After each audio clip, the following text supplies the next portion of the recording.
All right, good evening. Happy to report that it was warmer today and the snow melted a little bit, so hopefully spring is finally on its way. What I'm showing you today is from RotopaX. It's the discount version fuel cell. I've got a RotopaX 1 gallon. I'm sure most of you guys know about that sort of thing already. This is over 3 gallons. And I know a lot of you are going to say, oh, that's too big to stick on the top of your motorcycle where you want to put it. And I agree, and the idea is not to have this thing full all the time, just when we absolutely need it. And my wife and I, Cecilia, are planning a trip with our kids. We're riding down into Baja, Mexico, and there's going to be an area that requires about 300 kilometers or more without a fuel station. So this will come in handy for us. I'll give you a quick lowdown of where it goes, and I have to do, of course, some adjustments to where it actually sits, because right now my 1 gallon RotopaX is sitting there. So just hang on a second and we'll get right to it and open this thing up. Alright, so this is the original RotopaX. I've got it in 1 gallon. I've used it. This thing is sturdy. I really like the quality of this thing. It's quite thick and supposedly indestructible. Not a fan of the spout, but that's just a beef of my own. So, I've opened up the box. This is the new one, and you can see it's called the FuelpaX. Initially, looking at it, it's 3.5 gallons, so that's 13.25 liters for us Canadians. It's, you know, they talk about the wall being a little bit less, a little thinner than this one here. You know what? Maybe a little bit. It's definitely, as you can see,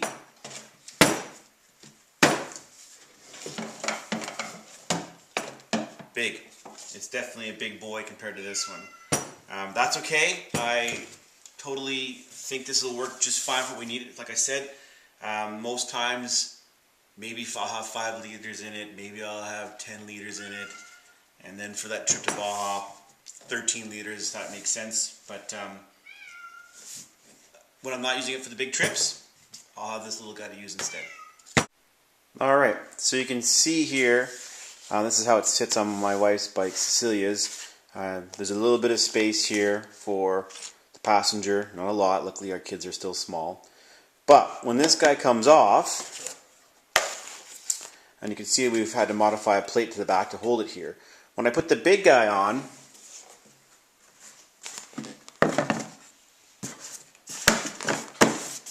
that gap is missing.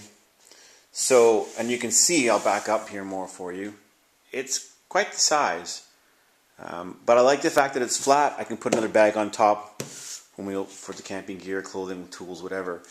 But I'll definitely be taking this mount and I'll slide it back so it's behind the back to here, and that should bring everything back and then make it a lot easier for the space here for one of our children. And if you look at my bike over here, it'll be the same thing. I'm going to have to remove this, slide it back one, which isn't all that hard to do. The backing plates, all that sort of stuff is there, and that'll give me the space I have as well for our son. So that was quick. I know it wasn't maybe, you know, all fireworks and things like that, but it's a fuel pack. I think it's going to work fine. It looks like the quality's good. Another good product from RotopaX. And once I get it all hooked up, I'll give you a little video and you can see how it looks like after the fact. Okay, I'm back. I've moved the plate, the mounting plate bracket, from where it was originally up here for the smaller RotopaX to back here. And now, when I put down the new big guy, I've got that room now for my passenger.